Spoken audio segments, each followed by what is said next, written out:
आज मैं आप लोग के लिए यूपीएससी जीएस पेपर 1 पर बात करेंगे।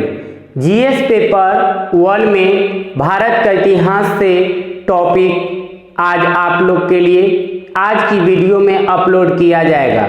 इससे पहले यह बता दें कि जो भी यूपीएससी कमीशन के लिए स्टूडेंट्स हैं उन सभी के लिए यह एक आवश्यक सूचना है कि जो कमीशन की तैयारी कर रहे हैं और उनको सिलेबस की जानकारी नहीं है तो उनके लिए हमने पहले वीडियो में सिलेबस की पूरी जानकारी बता दिए हैं। जो न्यू व्यूअर है जो अभी तक उस वीडियो को नहीं देखे हैं, सबसे पहले जाकर उस सिलेबस को देखें, समझे, ताकि आपको जब यहाँ हमने स्टार्ट कर रहे हैं जीएस पेपर 1 में तभी आपको समझ में आएगा जब आप सिलेबस की जानकारी होगा आपको। तो सिलेबस की जानकारी के लिए सबसे पहले हमने आपको सिलेबस की जानकारी बता दिया है, वो वीडियो जाके आप लोग देख ले और वहाँ की वीडियो से आप सिलेबस की आपको जानकारी मिल जाएगी, तब जाकर आपको जो यहाँ हम पढ़ा रहे हैं वो आपको समझ में आएगा।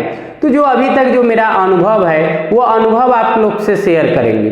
तो ध्यान दीजिएगा, यहाँ पर आपको यह जीएस पेपर 1 जो स्टार्ट कर रहे हैं भारतीय इतिहास से आपको क्वेश्चन जीएस पेपर 1 और प्लस आपके प्री यानी जीएस प्लस मेंस यानी मुख्य परीक्षा और प्रारंभिक परीक्षा और मुख्य परीक्षा दोनों को कंबाइन करके आपको बताया जाएगा। इसलिए आपकी जो तैयारी होगा वह प्रारंभिक परीक्षा भी आपकी कंप्लीट हो जाएगी और मुख्य परीक्षा भी। तो हमने जो यहाँ पर बताएंगे आप लोग को उसको आप सही से समझेंगे, सुनेंगे, नोट करेंगे। यह जीएस पेपर 1 का आज इंट्रोडक्शन क्लास होगा, यह परिचय क्लास है आपका, आज पहला क्लास है जीएस पेपर 1 का। तो जहाँ पे त्रुटि होगी आप कमेंट्स बॉक्स में सुझाव देंगे, हम उस त्रुटि पे पहल करेंगे और उस त्रुटि को दूर करेंगे। जहाँ तक आप लोग को यह बता दें कि यह जो सब्जेक्ट जो चलेगा अभी आपका जीएस पेपर 1 ही चलेगा। जीएस पेपर 1 कंप्लीट करने के बाद यानी जितने पेपर्स की हमने विषय वस्तु जो आपका पाठ्यक्रम यूपीएससी का है जो सिलेबस में बताएं वो सारा आपको यहाँ से मिल जाएगा इसी सौरभ क्लासेस चैनल के माध्यम से। तो आपको घबराने की जरूरत नहीं है और यह लॉकडाउन में इधर उधर जो हम लोग नकारात्मक विचारों से बचेंगे, सकारात्मक विचार पे पहल करेंगे। तो हम लोग शुरू कर रहे हैं आज यूपीएससी का जीएस पेपर 1 भारत का इतिहास। सबसे पहले हम लोग जब इतिहास शुरू कर रहे हैं तो इतिहास के बारे में जानिए। इतिहास के बारे में जो आज हम आपका भारत का इतिहास शुरू कर रहे हैं तो इतिहास क्या है इसके बारे में पहले जानिए।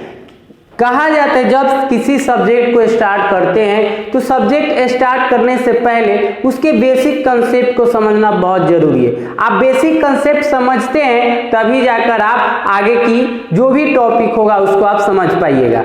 तो आगे टॉपिक समझने के लिए हमें सबसे पहले बेसिक कंसेप्ट क्लियर होना चाहिए। तो अभी हमने स्टार्ट कर रहे हैं हिस्ट्री यानी इतिहास किसे कहते हैं? तो अतीत काल की स्थिति की जानकारी देने वाले शास्त्र, अतीत काल की घटनाओं की स्थिति की जानकारी देने वाले शास्त्र को हम इतिहास कहते हैं। फिर से दोहराते हैं, इसको अच्छे से कंसेप्ट समझिए। कहा गया कि अतीत काल की घटनाओं की स्थिति की जानकारी देने वाले शास्त्र को इतिहास कहते हैं। अतीत कहने का अर्थ है पीछे, यानी आज से जो पीछे घटना घटित है, जो भी घटना घटित हुआ है, किसी भी क्षेत्र की घटना हो, वह सामाजिक दृष्टिकोण से हो, जीव जंतु दृष्टिकोण से हो या पेड़ जो प्राकृतिक घटनाओं से हो, तो जिन सभी के बारे में अतीत हमें जानकारी देता है इसी शास्त्र को हम लोग इतिहास कहते हैं। और इसी इतिहास से हम अपने जीएस पेपर 1 को प्रारंभ करते हैं। ठीक है, तो आप सभी शुरू से लेकर लास्ट तक के इस वीडियो में बने रहेंगे, एक एक क्वेश्चन को समझेंगे। ध्यान दीजिएगा।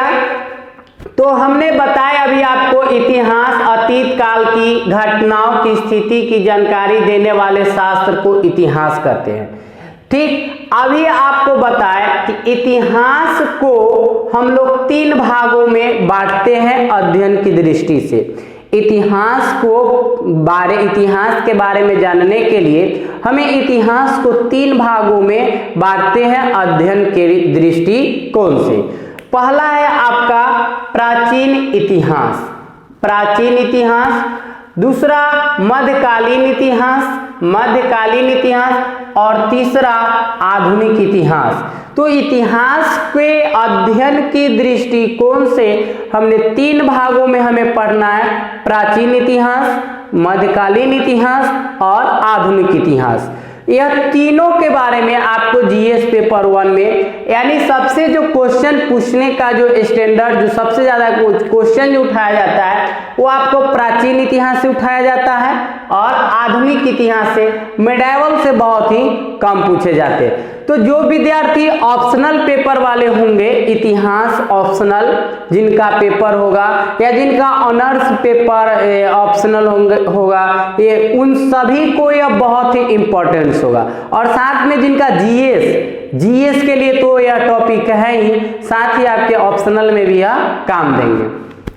तो ध्यान दीजिए, आज जो टॉपिक स्टार्ट करेंगे वह प्राचीन इतिहास करेंगे। प्राचीन इतिहास जब समाप्त हो जाएगा तब आपका आधुनिक इतिहास स्टार्ट करेंगे और आधुनिक इतिहास समाप्त होगा तो मध्यकालीन इतिहास, यानी एक स्टेप के बाद एक स्टेप हम लोग तैयारी करेंगे, घबराना नहीं है। तो आज स्टार्ट कर रहे हैं हम प्राचीन इतिहास भारत का प्राचीन इतिहास स्टार्ट करते हैं। और भारत का प्राचीन इतिहास स्टार्ट करते हैं तो इसका भी हम बेसिक स्ट्रक्चर को पहले समझते हैं कि इसमें हमको पढ़ना क्या है। तो प्राचीन इतिहास में सबसे पहले, भारत के प्राचीन इतिहास में हम ऐतिहासिक स्रोत के बारे में जानकारी करते हैं। प्राचीन भारतीय इतिहास के जानने के लिए हमें ऐतिहासिक स्रोत की जानकारी होना चाहिए कि ऐतिहासिक स्रोत क्या है। तो अब ऐतिहासिक स्रोत जानने के लिए क्या क्या पॉइंट है, हम ऐतिहासिक स्रोत किस किस बिंदु से जानकारी हमें मिलेगा भारतीय प्राचीन इतिहास का। तो भारतीय प्राचीन इतिहास की जानकारी के लिए जो स्ट्रक्चर हमने यहाँ आपको बताया है उस स्ट्रक्चर को समझेंगे। ऐतिहासिक स्रोत के जानने के लिए यहाँ हमने आपको बताया यहाँ पे ध्यान दीजिएगा कि प्राचीन भारत की इतिहास।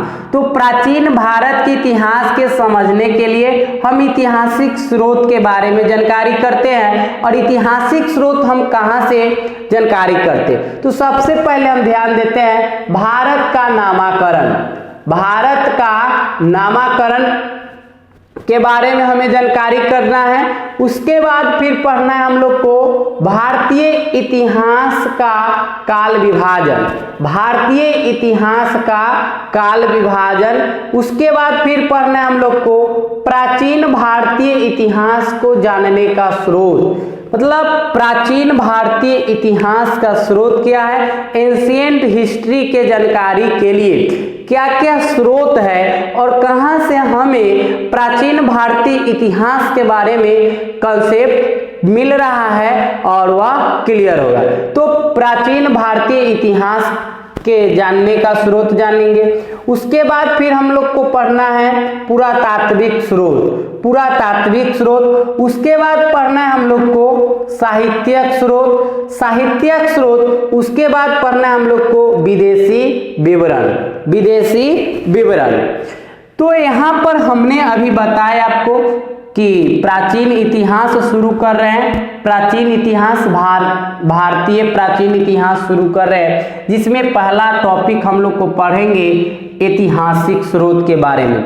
ऐतिहासिक स्रोत में हमने भारत का नामाकरण, फिर से दोहरा रहे समझ लीजिए, भारत का नामाकरण, भारतीय इतिहास का काल विभाजन, उसके बाद फिर प्राचीन भारतीय इतिहास के जानने का स्रोत, उसके बाद पुरातात्विक स्रोत, साहित्यिक स्रोत, विदेशी का विवरण।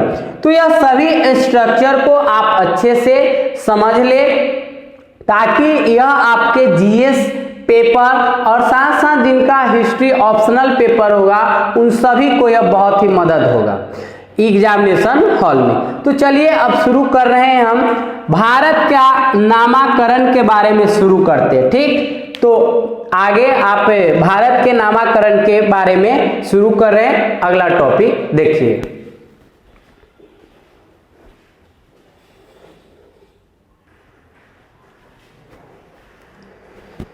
देखिए अगला टॉपिक जो हमने अभी आपको बताया, भारत का नामाकरण। भारत का नामाकरण किस प्रकार से हो रहा है उस टॉपिक को आप समझे। भारत का जो नामाकरण हुआ, अपने देश के लिए हम प्रायः जो बोलते हैं, हम अपने देश के लिए प्रायः बोलते हैं इंडिया शब्द का नाम लेते हैं और भारत जैसे नामों का प्रयोग करते हैं। ठीक उसी तरह इंडिया शब्द जो है इंडस से निकला है। इंडिया शब्द जो है इंडस से निकला है। जैसे हमने बताया कि अपने देश के लिए भारत और इंडिया जैसे नामों का प्रयोग कर रहे हैं, तो इंडिया जो शब्द है वह इंडस से निकला है। किससे निकला है? इंडस से निकला है, जिसे संस्कृत में हम सिंधु कहते हैं। जिसे संस्कृत में हम सिंधु कहते हैं। क्या कहते हैं? सिंधु कहते हैं। तो इस जो इंडिया शब्द पूछा जाए, इंडिया शब्द जो निकला है किससे? तो इंडस से। इंडस को ही हम लोग क्या बोलते हैं संस्कृत में? सिंधु। क्या कहते हैं? सिंधु कहा जाता है। और उसके बाद अगला टॉपिक आप देखिए, आप भारतवर्ष नाम सर्वप्रथम, भारतवर्ष का जो नाम था वह सर्वप्रथम पाणिनि की अष्ट अध्याय में आया था। पाणिनि की अष्ट अध्याय में सर्वप्रथम भारतवर्ष का नाम आया। अगला जो है आपका टॉपिक, भारत देश का नामकरण ऋग्वैदिक काल में प्रमुख जन भारत के नाम पर किया गया। यह बहुत ही इंपॉर्टेंट लाइन है। भारत देश का जो नामकरण हुआ वह ऋग्वैदिक काल, भारत देश का जो नामकरण हुआ वह ऋग्वैदिक काल के प्रमुख जन भारत के नाम पर किया गया। उसके बाद है अगला लाइन आपका, आर्यों का निवास स्थल। आर्यों का निवास स्थल होने के कारण इसका नामकरण आर्यवर्त के रूप में भी हुआ। आर्यों का जो निवास स्थल जो भारत में रहा, इसके कारण भारत का नामकरण आर्यवर्त के रूप में भी हुआ। भारत को जम्मू द्वीप, एक जम्मू द्वीप का एक भाग भी माना जाता है। भारत को जम्मू द्वीप का एक भाग भी माना जाता है। और साथ ही अगला लाइन कह रहा है आपका, यूनानियों ने भारतवर्ष के लिए इंडिया शब्द का प्रयोग किया। इंडिया शब्द का जो प्रयोग किया था वह सबसे पहले यूनानियों ने किए थे। कौन किए थे? यूनानियों ने। तो भारतवर्ष के लिए इंडिया शब्द का प्रयोग यूनानियों ने किया। इंडिया किस शब्द से निकला? तो इंडस से निकला। इंडस किसको कहते हैं? तो संस्कृत में इन्हें सिंधु कहा जाता है। उसी तरह अगला लाइन है आपका, जबकि मध्यकालीन लेखकों ने इस देश को हिंद अथवा हिंदुस्तान नाम से संबोधित किया। जबकि मध्यकालीन लोग जो थे उन्होंने हिंद भी बोला अथवा हिंदुस्तान भी बोला। हिंद अथवा हिंदुस्तान नाम से संबोधित। प्राचीन इतिहास में अभी हमने स्टार्ट किए थे। प्राचीन इतिहास में ऐतिहासिक स्रोत, ऐतिहासिक स्रोत में हमने टॉपिक स्टार्ट किए भारत का नामकरण। तो भारत के नामकरण में जो अभी हमने यह टॉपिक बताए, यह सभी टॉपिक अभी लाइन जो हम एक एक कंसेप्ट को समझाए, ये सभी कंसेप्ट आपको एग्जामिनेशन हॉल में बहुत ही भूमिका निभाएगा। तो आज तक इतना ही, फिर मिलते हैं हम अगले टॉपिक लेकर अगले वीडियो में। धन्यवाद।